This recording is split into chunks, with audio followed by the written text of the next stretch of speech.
Hey guys, we are getting a lot of rain right now. I mean, a lot of rain right now. What does that mean for you and your home? Let's talk about it.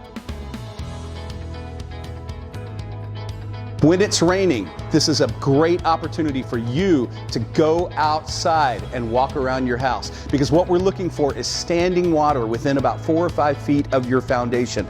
Water that stands and pools and stays for a long time at one area of your foundation where the rest of it runs away.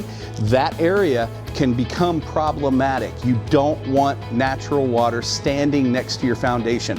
I know it sounds counterintuitive because we tell you you're supposed to water your foundation, but then we tell you not to let the rainwater stand next to your foundation. It's because we're looking for consistency.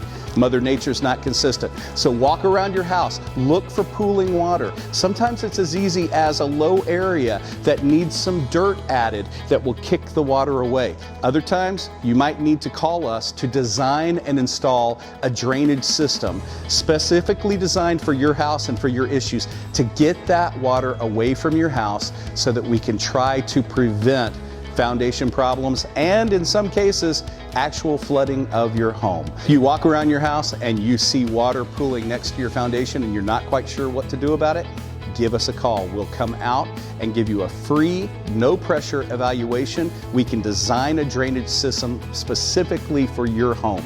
Give us a call. Let's get that addressed before it creates a major foundation problem. See you soon.